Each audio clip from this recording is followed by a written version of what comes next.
Yeah, even a hitman needs a bodyguard. Our story begins with a look into Michael Bryce's lavish home. Fully furnished, has guns, and girlfriend included. He's escorting Takashi Kurosawa, a Japanese arms dealer, and his wives. Lucky guy. They're joined by a convoy courtesy of his AAA bodyguard service. Highly coordinated and well equipped. No wonder he's successful. Michael wishes him safe travels as Kurosawa bows in thanks. Everything is going well. Almost boring. What's our motto? Boring is always best. Oh, alrighty then. Fast forward 2 years and Michael has fallen. I'm surprised he fits in that bottle. Scratched car, scratched watch, and unmotivated. Michael sure has hit his lowest of lows. Anyway, we catch him going up a building to fetch his erratic client. Although fallen from grace, Michael is still a professional, taking the lead and calmly escorting his client to a safe exit. The client doubts his AAA rating, but as Michael calls for cleanup, we witness the numerous people he had to take down. Also, there's some explosives lying around, so call the bomb squad. Make it the fire department. Upon entering the car, the client kindly notes, Smells like house in here. it's a long way back to the top. We cut to Belarus, where a military caravan makes an appearance at this dude's home. They work for the president, Dukhovich. It looks like they're raiding this professor. How's your English? Not that good, he says before Dukhovich reads an eloquent passage the man wrote, criticizing the country's state of affairs. You know, politics, taxes, genocides, the usual. Where is your family? The professor claims they're on vacation, but then they get dragged in. I'll teach you a lesson now. Well, there's nothing more important Then a good education. Very wholesome.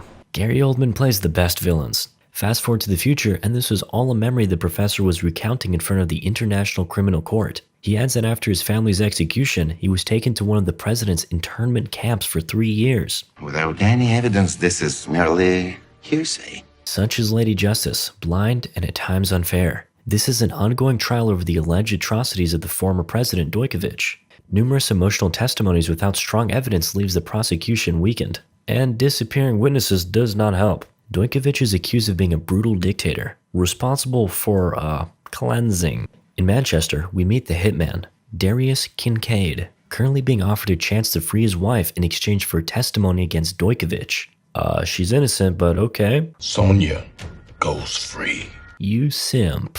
Despite the less than stellar deal, Darius happily signs. Next up, he'll be escorted to another city. Oh look, it's Michael's girlfriend, Interpol agent Amelia Russell. She'll be in charge of Kincaid's security on their way to the ICC. Kincaid laughs at the feeble squad, making it a point that the former president had all the witnesses killed. These are the most highly trained officers in Europe. I'm prepared for anything, don't you worry, bro. Was you ready for that? Kincaid believes he'd be better off alone, but that won't be an option. She encourages him to get serious, for Sonia's sake. Okay, fine. On the way, Kincaid's observations of the narrow road and close buildings are brushed off, as they made sure the route is secure. How's that nose of yours doing? The agents get tense as Kincaid laughs away. Why am I calling him by his last name? Anyway, their nightmares are realized. The car Darius was in was expertly targeted and the rest are surrounded. The agents fire back, but they're outnumbered and one by one they fall. Amelia has to work with Darius if they want to survive. The hitman toggles his aimbot, mowing down numerous henchmen before getting shot. Amelia chases him, resolute in finishing her mission. However, Darius refuses to be cuffed. Might as well shoot me.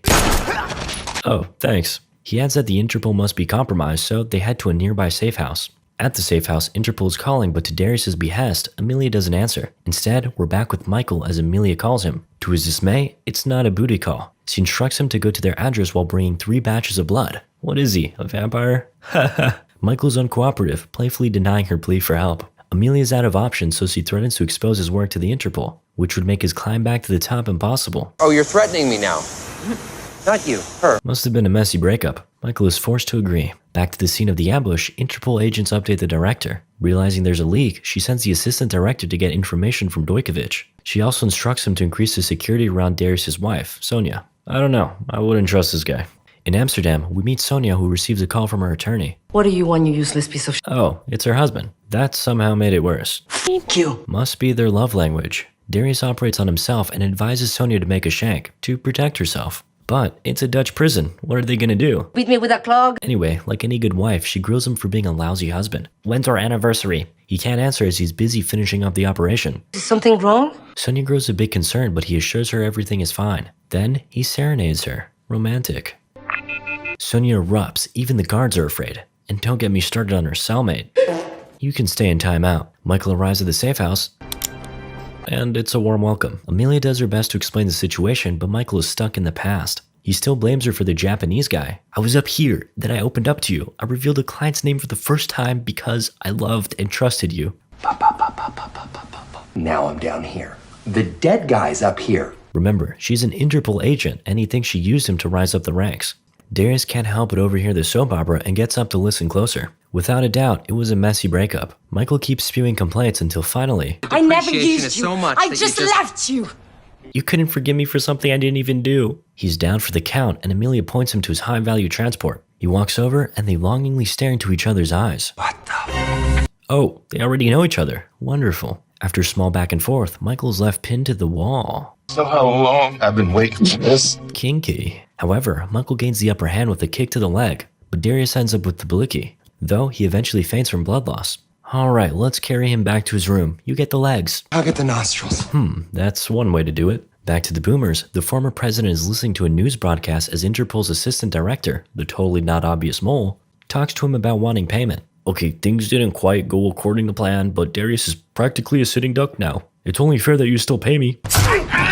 In my country, we would skin you like cat. That ain't cool, man. Dukhovich's anger flares up as he recalls how he dedicated his life to serving his country's people, only to be locked up. Poor guy. The mole cowers in fear as we come back to Darius regenerating HP.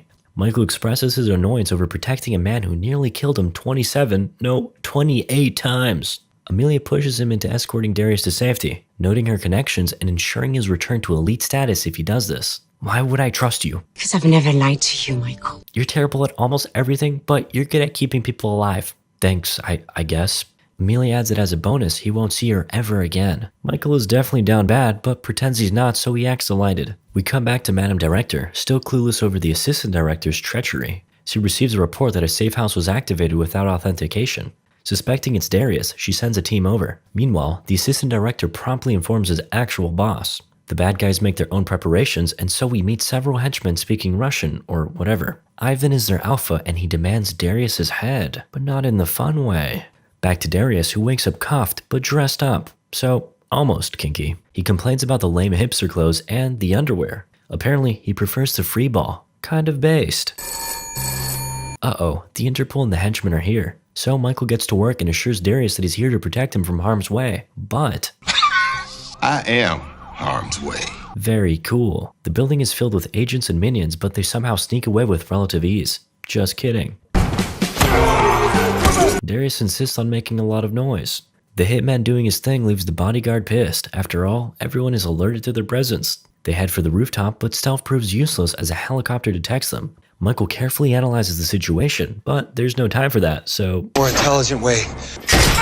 Michael is not entertained, but he's pressed for time, so he descends using the scaffolding. Surprisingly, they bypass any detection and quietly get into Michael's car, which Darius calls theft-proof because it's so shit. Then, Darius begins to reminisce about his past before Michael interrupts him. I know all your early arrests, your father in and out of prison, and you following in his footsteps. Darius is amused, so he reads Michael, claiming that he wanted to be a cop but found out there wasn't money. So he joined the CIA, sharpened his skills, and opened up his own shop. Pimp yourself out to the fat cats. I didn't even research you or anything. It's written all over your stupid face. Michael doesn't deny anything and then suggests laying low, literally. Darius concedes, but Smells like ass back here. also, these are electrolytes? Stay hydrated, kids. The two may have given Interpol the slip, but with facial recognition, they identify Michael. Emily is at the scene and gets reprimanded for her connection to him. You're fired. She's annoyed, but confident that Michael will safely return Darius. As she walks off upset, the sly assistant director swoops in. He says, No more secrets. while keeping secrets. Amelia departs and he makes a call. Search for car, plate 42069. Time for a new whip. They've probably spotted us on traffic cams by now. Welcome to the fugitive life. This car will do. Just gotta get my cool lockpicking kit and... Great, you're bleeding again. A killer afraid of blood? I don't kill people. I protect them. But Darius reminds him of an apprentice he killed. No. I was protecting my client. The two banter over the validity of Michael's AAA status. Oh, sorry, he was a AAA agent. I was a AAA X-rated dickhead. He digs into Michael's dwindling career, but gets hit with the reverse Uno card. How did you let Interpol catch you? Love, baby. Straight up love. He was in the middle of a job when he got a call that Sonia was in a bad car accident. He flew to Mexico, and at the hospital, 2 dozen agents waiting for me. he passes the ball back to Michael. After all, he knows how Amelia took him, And here, to here. He knows he's a tight butt control freak, so he asks why Michael got dumped. There's surely a plethora of reasons, so he wants specifics. Michael changes the topic to discuss his safe and logical methods while criticizing Darius's. How many times have you been shot? Like today? Meanwhile, Michael claims he's never been shot, but Darius brings up that one time. You're lucky I slipped on that rock. Fuck! Darius questions Michael's AAA service once more. Since Michael never took a bullet for a client, that extra A should mean ass. Yours, between mine and a bullet. The esteemed bodyguard rejects his reasoning, insisting that preparation is everything. No need to take a bullet if it never comes. It's not long before the conversation devolves into a cursed singing battle. No more, please. We check in with Sonia, who's questioned about Darius's location. Seeing as they lost him, they figure she's their best hope. That is your job, mother. Goddamn. They implore her to consider her husband's safety, but no one can kill Darius. He's unkillable. The man is a cucaracha. Oh, I have one more thing to tell you guys. The henchmen tracked down Michael's car and entered the motel to check the cameras. But that's for managers only. After a little choking, the motel receptionist can't help but submit to the alpha. Unfortunately for our beloved runaways, the henchmen just picked up a signal leading to them. Back to the boys, enjoying each other's company. This time, they're taking a longer route, another one of Michael's well-thought-out plans. Darius needs to piss, but that flask might fit you, but it won't fit me. They pull over. Darius does his business, and Michael has a lapse in focus. Huh, clever boy. Michael panics as Darius takes control, but actually, he's not that stupid. Uh-oh, the baddies are here. However, the boys are quick to come up with a plan. Okay, on the count of 3, I go left and you go right. 1. Darius don't got time for all that. Now that that's all taken care of, it's time to dash. Perhaps no. Michael's intricate plans have gone to waste. Thanks to this. A phone Darius picked up from a dead henchman. For absolutely no good reason. Why, Darius? Why? My bad. It's truly a miracle that he survived this long. I just do my thing, and my thing has always been better than your damn thing. Michael has had enough, so they head for the bad guy's van. Ruh-roh. Darius is the only one amused. He apologizes as they push on through a cow field. He also inquires on Michael's plans for Amelia. He wonders how being a AAA agent is going to give Michael an all-access backstage pass to Amelia. Darius continues with unwarranted love advice, but gets cut off by an angry Michael, which only makes Darius even happier and noisier. After all, what is life without love? A defeated Michael asks how he met his wife. Time for a flashback. On that fateful night, we proceed with a sensual reimagining of Sonia beating up perverts at a bar. She is beauty. She is grace. She will punch you in your face. We stay rhyming. After a few more brutal shots, Darius is left awestruck. As their eyes meet, the story ends. In the present, a minibus drives by and agrees to give them a ride. They're heading for Amsterdam with a bunch of nuns. God bless. On the road, the hitman is popular with the ladies. His bodyguard, not so much. They're dropped off and Darius has an epiphany. Who is more wicked? He who kills evil or he who protects them? Michael is shook. Their ferry ride is peaceful, just the right time for Darius's backstory. He was around 16 or 17 when he first took a life. A guy killed a local preacher in his own church. His body left at the altar for all to see. A young Darius bared witness to the crime and took matters into his own hands. I'm one of the good guys. So how did good guy get involved with a dictator? Well, Darius doesn't know everything about his clients, just like Michael. It seems these two have more in common than they initially realized.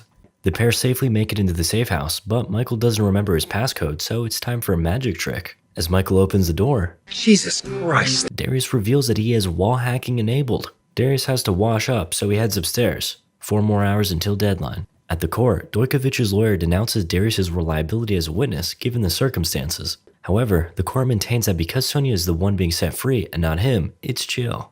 The bad guys aren't too worried about this as they have a plan B in the works. Amelia receives a call from Michael, a little update, and an emotional, I forgive you, Amelia. Guess what? She's furious. Forgive me for what? It's nothing to forgive. That didn't go well. Well, better get Darius to court. Fool me once, shame on you. Fool me twice, well, clearly Michael is an idiot. The witness is missing and his water bill is piling up. Outside, Interpol and henchmen surround the city, all on the lookout for Darius. Meanwhile, their target is buying flowers. Michael follows close behind. Wherever Darius goes, Michael stealthily takes care of any danger coming his way. Darius eventually leaves the flowers on the tower across Sonia's cell. Maybe he ain't so bad of a husband. Michael's been busy saving his butt and is rightfully irritated. But at least this time Darius is in a sentimental mood. This might be the closest I'm gonna be to Sonia for a very long time. Had to be special. I shot him first. Darius rationalizes his action by going over Michael's past with Amelia. What would you have done for her? Anything. I loved her. She's gotta be a pretty special gal if she can put up with all your rules and shit. Yeah, no kidding. Let's not forget forgiving her for something she didn't do. Darius chimes in with a lesson on women. They don't like to be forgiven, cause that means they did something wrong. Michael opens up about the Japanese guy and how Amelia must have exposed him. I popcorn sour. Apparently, he was in town for a completely separate job when he just happened to spot an extra Japanese paycheck. He made the shot from an impressive 300 meters away. Michael is shook. It's been 2 years, but it's hard to move on. They throw insults at one another as Michael walks away. The perfect way to cope? Day drinking. Michael vents his frustrations while Darius finds his way to the court trial. And the party begins. Interpol and bad guys are locking in on Darius. Meanwhile, Michael is still whining. He ruined the word mother effer. You know how hard that is to do? Well, he did make a career out of it. Time for a high-speed chase. Darius gets a head start by getting on the side of a tram, and with the henchmen and Interpol distracting each other, he manages to get on a boat. Thankfully, Michael makes for a great stunt driver as he weaves through the crowded streets and traffic, inching closer to Darius's location. It's a straight, narrow canal, but thanks to stormtrooper aim, Darius doesn't get shot. And his trusty bodyguard is right behind. Nice one, buddy. The bad guys take advantage of the confusion, the Interpol taking L's left and right. Michael demonstrates his AAA skills as he continues distracting Darius's pursuers and taking them out of commission. Darius gets a little breathing room and fights back a little. It's still not clear though, a bazooka is blocking his way. But of course, the guy has to pause for dramatic effect, giving Michael just enough time for... And with a little gesture of appreciation from both, Darius speeds off. Uh-oh, Michael got, but Darius saw everything. Meanwhile, Ivan is sent back to Dukhovich. Must be for plan B. Back to Michael, who is now strapped in, ready to be interrogated. Where is Kincaid? He's scared and would wholeheartedly tell the truth if he knew. See that? Scout's honor. Honesty is underrated. Now we have a wet towel, a jumper cable, and rubber gloves. Unfortunately, Michael isn't used to this kind of BDSM. Where is he? Behind you. They don't believe him, but it do be true. His knight in shining armor has arrived and quickly dispatches the foes. Now the boys are back on the road, and just as Michael wakes up, Darius immediately apologizes for the Kurosawa dilemma. However, Michael becomes emotional and blames himself for everything. It's not your fault, man. That's life. Life happens. Despite the encouragement, Michael is still down and has now abandoned all hope for Amelia. Man, there's still time for that. Anyway, how'd you two meet? Flashback to a client's funeral where Amelia is working undercover. Interpol was trying to get Michael's client's brother, and it got messy, to say the least. Michael was busy chugging drinks when right on cue, oh my god, I fell on you. And that, ladies and gentlemen, is life. It just happens. The two end up arguing again, but this time Darius loses his cool. We're reminded that if Darius doesn't make it, Dukhovich goes free, and his men are ready to make sure of that. At a car park, Michael is beginning to doubt the outcome of their mission and considers breaking Sonia out instead. But Darius is determined to take Dukhovich out and owes Michael his AAA status back. Suddenly, they spot a stunning Jaguar, but they gotta blend in, so... Darius is not amused. God damn. Darius stealthily takes care of the deployed bags before kindly asking to switch seats. Why are we always yelling? Back in court, Amelia spots the assistant director's sussy wound. Michael calls her, and this time he gives a heartfelt apology. Unfortunately, the boys get spotted, and just before Michael says the 3 words every girl wants to hear, what happened to the seatbelt rule? They split up while getting chased. Darius goes off-road and keeps Amelia updated while Michael goes through the subway. No assists this time. But slowly, the bad guys dwindle in number. Darius gets the all clear on the highway while Michael makes his stand in a kitchen. Even a rolling pin is a weapon for this guy. Ivan catches up to him and chases him to a hardware store where Michael axes him a question. I'm sorry. Unfortunately, the axe doesn't cut it. I'm sorry. Michael tries a nail gun and then a chain. Ultimately, he has to ask for an assist and the reluctant handyman obliges. Just in time, his Uber arrives. Tick-tock, mother... The two finally make it to their destination, but they're cutting it a bit too close. Come on, man, how many guns do you have? With just 2 seconds remaining, the court acknowledges the arrival of their star witness. Amelia thanks Michael for his services and... Bumping into you is the best thing that ever happened to me.